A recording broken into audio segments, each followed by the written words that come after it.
Hello നമസ്തേ, welcome back to Sumi World Diaries. എല്ലാവർക്കും സ്വാഗതം. ഇന്നത്തെ നമ്മുടെ കറി എന്താണെന്ന് പറഞ്ഞാൽ ചീരത്തണ്ട് പരിപ്പ് കറിയാണ്. ഇത് എന്നെ ഉണ്ടാക്കുന്നതെന്ന് ഞാൻ ആദ്യം ചീരത്തണ്ട് നന്നായി ഒന്ന് വഴറ്റണം. അതിന് വേണ്ടിയിട്ട് നമ്മൾ ആദ്യമായിട്ട് എടുക്കുന്നത് സവോള, വെളുത്തുള്ളി, പച്ചമുളക്, കറിവേപ്പില, പിന്നെ ചീരത്തണ്ട്. ഇതെല്ലാം കൂടെ നമ്മൾ എണ്ണയിലിട്ട് നന്നായി മൂപ്പിക്കണം.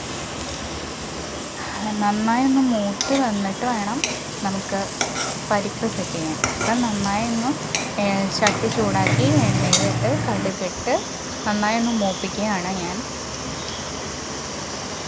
ഇപ്പം നന്നായി ഒന്ന് ആവി കയറി വഴണ്ട് വരുന്നതിന് ഇനി കുറച്ച് മഞ്ഞൾപ്പൊടി, മുളക് പൊടിയും കൂടെ ഞാൻ ആഡ് ചെയ്യുന്നുണ്ട്.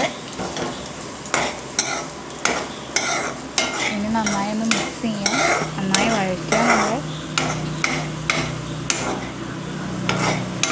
നന്നായി വഴറ്റിയതിന് ശേഷം നമുക്ക് പരിപ്പ് കുക്കറിലിട്ട് വേവിക്കാം കേട്ടോ.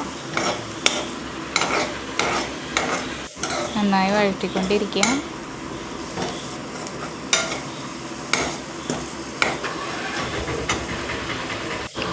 ഇപ്പോൾ ചീരത്തണ്ട് നന്നായി വഴണ്ട് വന്നിട്ടുണ്ട്. ഇനി നമുക്ക് കുക്കറിൽ വേവിച്ചിരിക്കുന്ന പരിപ്പ് നമുക്കിടാം. വേവിച്ച് വെച്ചിരിക്കുന്ന പരിപ്പ് നമുക്ക് ചീനച്ചട്ടിയിലേക്ക് ഇടാം കേട്ടോ. ഇനി പരിപ്പും ചീരത്തണ്ടും കൂടെ നന്നായി നമുക്ക് മിക്സ് ചെയ്യാം. ഉപ്പുണ്ടോ എരിവുണ്ടോ എന്നൊക്കെ ഒന്ന് ചെക്ക് ചെയ്യണം. നന്നായി മിക്സ് ചെയ്യാം. ഉപ്പുണ്ടോ എന്ന് ടേസ്റ്റ് ചെയ്ത് നോക്കാം. എരിവുണ്ടോ ഇപ്പോൾ ടേസ്റ്റ് ചെയ്യാം. അപ്പോൾ എനിക്ക് എരിവ് കുറവായിട്ട് തോന്നുന്നതുകൊണ്ട് ഞാൻ കുറച്ച് എരിവിന് വേണ്ടിയിട്ട് കുറച്ച് മുളക് പൊടി ആഡ് ചെയ്തിട്ടുണ്ട്. അതുപോലെ ഉപ്പിട്ടിട്ടുണ്ട്.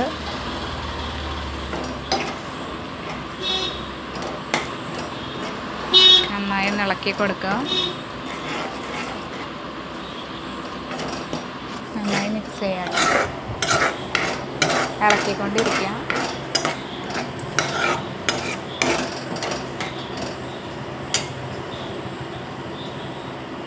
അത്യാവശ്യം ഒന്ന് തിളയ്ക്കുന്നവരെ ഒന്ന് വെയിറ്റ് ചെയ്യാം.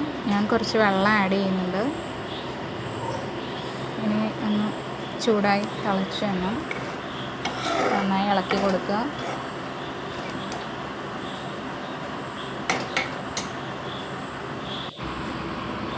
അപ്പം നമ്മുടെ പരിപ്പ് കറി തിളച്ച് വരുന്നുണ്ട്. വീഡിയോ ഇഷ്ടപ്പെട്ടാൽ ലൈക്ക് ചെയ്യുക, കമൻറ്റ് ചെയ്യുക, ഷെയർ ചെയ്യുക, സബ്സ്ക്രൈബ് ചെയ്യുക. അപ്പോൾ അടുത്തൊരു വീഡിയോ ആയിരിക്കും. ടാറ്റ. ചീരത്തണ്ട് പരിപ്പിലിട്ടുള്ള കറി നിങ്ങൾ ആദ്യമായിട്ടാണ് കാണുന്നതെങ്കിൽ നിങ്ങളൊന്ന് ട്രൈ ചെയ്ത് നോക്കൂ.